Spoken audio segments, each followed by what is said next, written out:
This is TWiT. Some big news this week is that the World Health Organization officially added gaming disorder to its International Statistical Classification of Diseases and Related Health Problems. The term describes anyone who can't control his or her gaming behavior and gives gaming priority so that it takes precedence over other interests and daily activities despite negative consequences.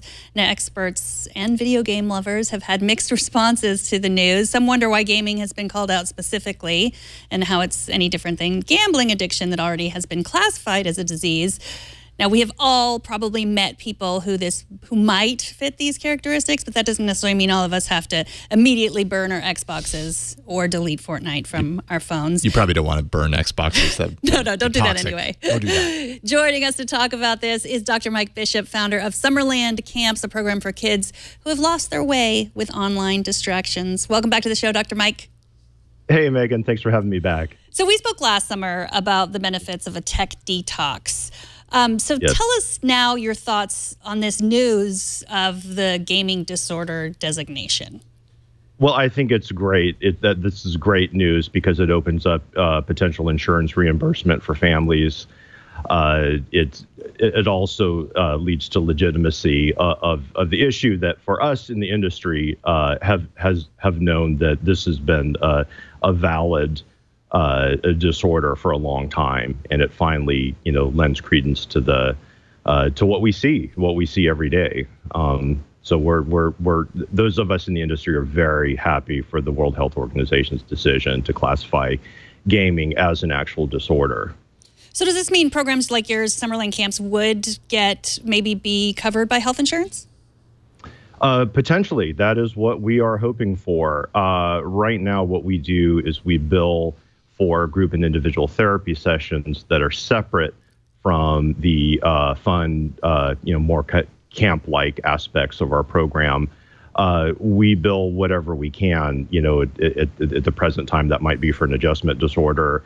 As a lot of people know, ADHD has a high comorbidity to a gaming addiction. So ADHD is certainly something that we can bill for. But until now, there's really no clear diagnostic code to classify this under. So this is really great news. I have to imagine that reaching the point where the World Health Organization steps in to qualify something like this arrives on the back of a lot of research to support it, obviously. Do you feel like there's enough research at this point to support that? Obviously, they did, but what can you tell us about kind of the background there? Yeah, there has been a wealth of research that's come out really in the last 10 to 15 years, not only on video game addiction, but social media overuse, misuse. We certainly have entire journals now dedicated to the effect of media on violence and aggression. A lot of studies we saw came after the Columbine shooting. A lot of people don't know that. So those boys that were involved in, kind of the first school shooting that started this, string of school shootings we've had, they were obsessed with the game Doom so much to the point where they actually broke into the code and gave themselves unlimited lives. At that point, a lot of researchers said, there's something with video games and the way it affects young people, the way it affects our perception of violence, the way it desensitizes us to violence, and also how it kind of draws us in. Anyone can just go on a job board now and search for video game psychologist and see that these video game companies are actively recruiting research psychologists, clinical psychologists, and you got to ask, why are they doing that? These are billion-dollar companies, and their loyalty is not to the mental health of a teenager. It is to their shareholders. So they're going to do whatever they can to make their games as habit-forming as possible. One question I have is kind of a follow-up on that, because it's interesting that, you kind of bring up the long-standing argument, the people are either ardently for or against this idea that video games can, foster kind of violent tendencies outside of the virtual world. Are you, in your experience, you're working with kids on a regular basis. Obviously, you can't talk about anyone in particular, and we don't want to know that, but right. Are you kind of seeing the flip side of that, the meeting the kid that you kind of feel through your interaction with them that, like, doing this experience may have actually kind of prevented something like that to that degree? Because that's a very serious degree, and maybe it's hard to even know whether that's a possibility or not. Yeah, and I think this almost warrants its own conversation that could, I mean, this is a hotly debated topic. Sure. However, the American Psychological Association did put out a study, what they did was they created a focus group to look at what we call a meta-analysis. So there were several meta-analyses done on the effect of video game violence and if that affects real-life violence. And so what they did is they looked at 5 or 6 meta-analysis studies that were done. And the statement from the APA is essentially, this debate is over as to whether video game violence has an effect on real-life violence. And their statement is that it does. Now, I will say the effect size is small. But what's important is that study after study after study has shown that there is an effect size. Now, sometimes parents ask me, so my kid plays, violent video games, and they really love, violent video games. Is that going to make them, a school shooter? The answer is no.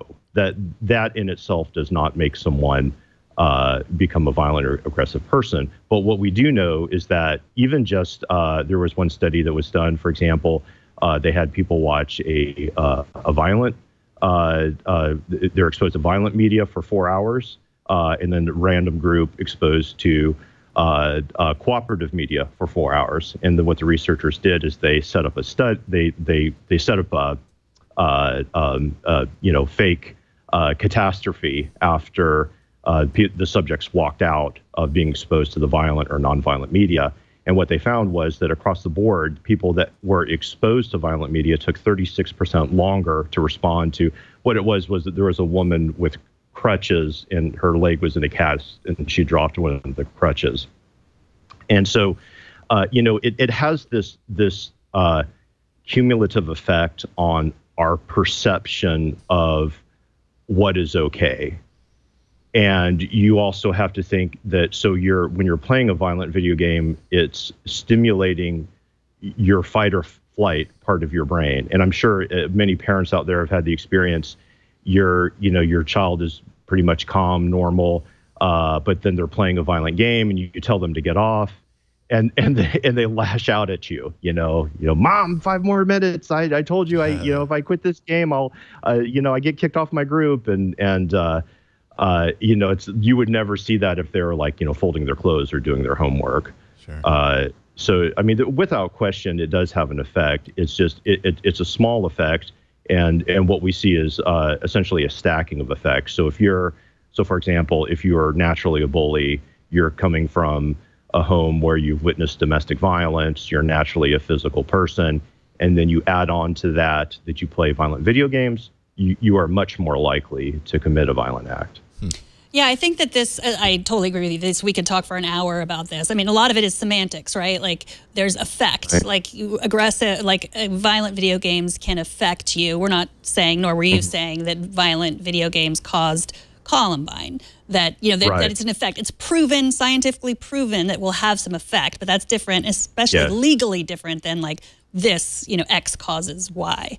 But exactly.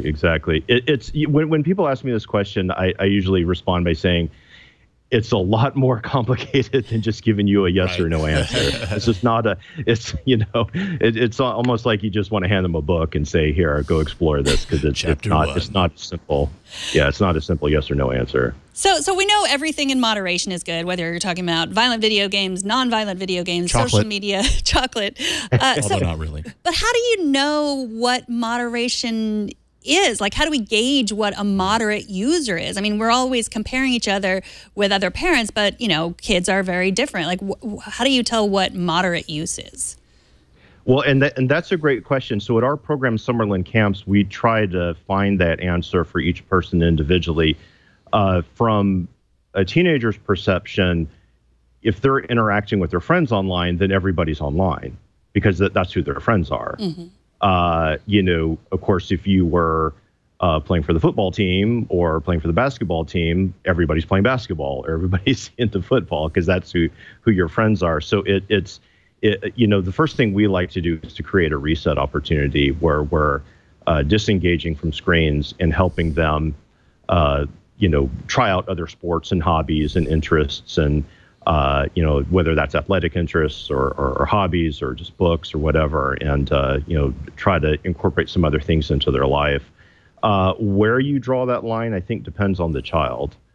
So I think there are some kids out there that can handle 2 hours of video games on a Saturday and Sunday, and maybe an hour on a school night.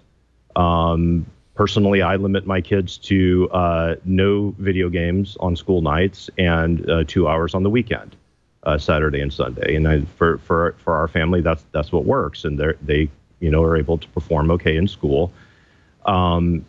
Generally, what I'm getting at our program are people that have just gone way overboard with their boundaries and need to kind of take accountability for how much time they're playing, and think about the future and what goals they want to accomplish, and learn how to structure their day. So one thing I have all my campers do is we carry a journal, and we make a daily plan for that journal. And the hope is that they will continue that journal when they go home, for finishing high school and on to college. That's why all of our camps are on college campuses, because ultimately what we're doing is we're preparing them for that transition for mom and dad policing screen activity to them policing the screen activity themselves.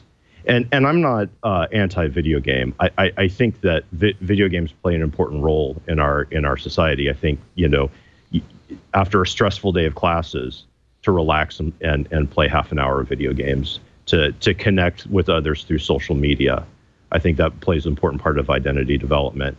So one thing I make really clear to our campers and staff is that we're actually not anti-video game. What we are is pro achieving your life purpose. And if you're sitting there for 10 hours playing a video game, you're not achieving your life purpose, especially if it's affecting your health and your weight and your social skills, and you've fallen behind socially. Yeah, I think that it's really tough, because I think what you said before, that to teach your kids that video game makers are really designing these programs to be addicting. Like if you look at Fortnite, which I haven't really played, but I've understood that there's a way in which it works, in which it's very quick, and then you die, and then you sit around and wait to have another life. And I'm sure I've got lots of emails saying this isn't exactly accurate, but the way that it is set up, it feeds that kind of, okay, I'm gonna be there, I'm not gonna do anything else. Whereas something like Minecraft doesn't have that same thing built into it. It's not designed to keep you there in any way. Right. And so in what you're describing there is, you hit the nail on the head. The game manufacturers are getting more and more sophisticated at getting us to invest more and more time with their games, because obviously they're dedicated to their shareholders and not teenagers, and so their interest is to get you to play as much as possible, because most games now are connected to the internet. Through the Xbox, or whether you're playing online, it's giving them this huge amount of data to figure out, okay, if we respawn every 5 minutes, or if you have to press the button 100 times to defeat this monster versus 150 times, people will keep playing. And so if you think about this cumulative effect, that they have so much data now that they've gotten really, really sophisticated at getting us to dedicate huge amounts of time to video games. And unfortunately, I think when we look back 10, 15 years from now, we'll look at games like Fortnite as like, Pac-Man and Space Invaders.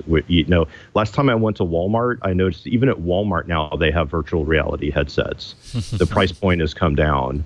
And, as a teenager, look, all of us struggled in high school. We all had, our off days. So if you're getting bullied, if you had a bad interaction, you felt like nobody talked to you, whatever, why would you, try to go outside and socialize when you could retreat to this perfect world, this virtual world? And it's a real threat. And it's the game manufacturers are only going to get more and more sophisticated at luring us into this essentially perfect virtual world. And not just the game manufacturers. I mean, they're, Missing in our chat room says, it's the same thing for sitting around 10 hours and watching TV. And you can bet Netflix is doing the same thing. That's why it comes up, watch the next episode, watch the next episode. I mean, we even call it binge watching, which is, it's an addictive word. So, well, thank you so much, Dr. Mike, for visiting us again. You can find out more, and you can take the screen addiction survey at summerlandcamps.com. Have fun this summer with your campers. Thank you so much, Megan. I appreciate you having me back on. Take care. Thank you, Dr. Mike. We'll talk to you soon. Thanks.